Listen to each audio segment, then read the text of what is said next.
Hi guys, and welcome back to Jurassic Collectibles. So we're going to kick off our new look at the Schleich 2014 dinosaur figures with this guy. So if you've been following our videos recently, you'll see that we had a Schleich unboxing, and Schleich very kindly sent over a range of dinosaurs. If you want to check out that video, the link is down below if you want to see what's coming up. But today we're going to be looking at this guy, and it's the Pentaceratops. He unfortunately was involved in a little bit of an accident. He was going down to pick up his post in the morning, he tripped and fell, and unfortunately his post got impaled on his horns, and he can't seem to get it off because look, his arm's not long enough. Of course, that's not the case. Schleich have very lovingly wrapped up this Pentaceratops horns to keep them from damage in transit, and I think that's very good. Let's take those off and you can get a better look at this guy. I'll just give you a 360 on the turntable. Doesn't he look tremendous? I love the coloration straight away on this brightly coloured Pentaceratops. That scarlet red, it's like a blood red, is really, really eye-catching. And Schleich never failed to use beautiful, bold colours on their dinosaurs. Okay, let's take a closer look at this guy. So, starting off with the head sculpt, got a really nice range of different size scales going on there. And I guess that the Pentaceratops gets its name from its 5 horns. You can see there's one on either sides of the cheek, there's one on the nose, and you can see there's 2 here. So that's pent, and pent often means 5. So you can see there's really nice sort of bigger scales going on running around the horns here, and then there's some really nice tighter, smaller scales going on here around the nose area.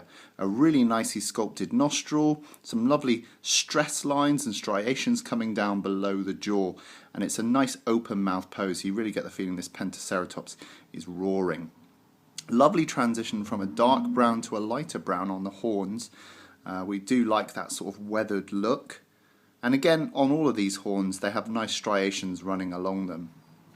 As we come up to the beautiful frill, you can see it's really striking, really intimidating. You can imagine a carnivore coming up to the Pentaceratops and being intimidated by something like this. And that's really nice that they've gone for this bright colour scheme as well. It definitely reflects the sort of animal that you get in nature trying to fend off a carnivore, using its natural defences. Moving on down to the neck, you can see we've got some really nicely sculpted creases going on there, and also a lovely range of colours going from this sort of very light beige, almost like a pinky beige, into this scarlet blood red, and I really like that. You can see there's a little bit of a seam line going on here, I guess. It looks like maybe that's like a different section that's been secured on with the head, and actually the seam line runs down this leg. But to be honest, with all these striations going on, it's very hard to notice this. And then as we move on to the leg, you can see there's some lovely musculature. You can see the roundness of this muscle area here. And then again here, as it comes down, you can see the sort of flex lines of this muscle. Absolutely beautiful. And I do love this mix of scarlet red and this sort of like a very dark brown, these really nice stripes coming down here. Really, really striking. And then as we come down to the leg, you can see we've got some nice knobbly elbows on the back there. And the undersides of the feet have been sculpted really nicely. Individually sculpted toe claws and painted toe claws with a nice sort of dark wash running throughout the skin. Really does bring those little toes out. You can see here we've got more of this sort of sandy pinky beige going on in there. And then as we move on to the torso, really nice sculpting all the way around here. You really get the feeling of sort of the flesh hanging here across the belly. This is really nice across here, some nice lines of tension. And then again the back leg, really clear musculature. You can see the muscles going down here and here. Nice creases in behind the knee. Really, really nice. And again, a lovely sculpted and painted back foot, again sculpted underneath, so we really appreciate that.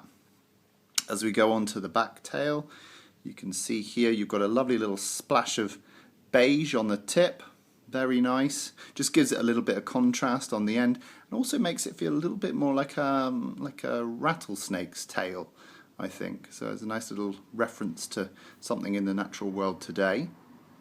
And as we go across the back, you can see we've got a nice spine running across the back here, nice sculpted little lumps and bumps going along the back. Again, lovely musculature running down this leg as it's all tensing up under the weight of this huge beast. And then here we've got, to sort of contrast that, we've got one leg lifted up, and that's really nice, puts it in this sort of like this dynamic pose. A bit like it's rearing up because maybe it's spotted a carnivore and it's kind of backing away and roaring at the same time to alert the herd. Really like these eyes, these colourful yellow eyes. On both sides they're done really, really nicely. And actually they've used this same technique as many of the other more recent dinosaur paint jobs have, this kind of black perimeter going around them, which really seats the eye and makes it look very natural looking. The only way I can describe it is like it's wearing eyeliner, but it's a very subtle eyeliner, so it works really well. And again, a lovely range of colours going on in this frill. Lovely dark scarlet reds and lovely pinks going on here. Really adds this nice sense of realism and depth to all these scales on the sculpt on the head. And again with the beak here, it's nice to have this sort of contrast in the type of bone that's going on in the beak. You can see here the horns are like a cream and dark brown, but the beak here is like this black with a wash of like grey, light grey, so that's really nice. And as always, we really like the sculpted inner part of the mouth. Unfortunately, the roof of the beak there isn't painted pink on mine, but maybe I've got a flawed one, but it still doesn't take away anything from the look of this creature, because most of the time you see him in this sort of pose. But a beautiful sculpt, and I'm really fond of the paint job on this one. In terms of the scale for the Pentaceratops, you're looking at about 7 inches long, which is about 18 centimeters long, and in terms of the height you're looking at about 5 inches tall with the frill, which is about 13 centimeters. It's quite a hefty beast as well, I have to say. It's got quite a lot of weight to it, and it really does look fantastic. It's going to be great to add to my collection and put it up on the shelf. Okay, size comparison time. Let's bring in the Schleich Dinosaurs Rex. And I am really fond of this guy. If you haven't seen the review for this one, the link for his video is down below. And he's actually got an articulated jaw, so you can open him up like that. Roar! And I think the Pentaceratops actually scales up really well with this guy. I think they look like they could be, you know, this guy could be quite a good match for the Tyrannosaurus Rex. And what I do like, I have to say, is the way that the colours complement each other. You've got this bright scarlet red and you've got this lush green over here. I just think they look great displayed next to each other. Okay, let's bring in the Schleich Dinosaurs, and this is another ceratopsian. And you can see here the Pentaceratops is a bit larger than the Styracosaurus, as he should be, and the colorations of these two are both really, again, bright and bold, and I love that. So there we have it, guys. That was today's look at the Schleich Pentaceratops figure.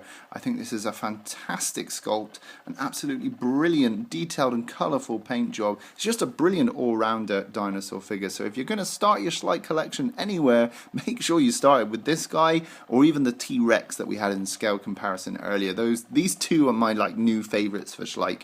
This really is a fantastic figure, and the posing as well. It's just a great all-round dinosaur figure. Okay guys, do you own this one already? Will you be picking him up? Let me know in the comments down below what you think of him, and as always, rate and subscribe. Okay guys, see you in the next video.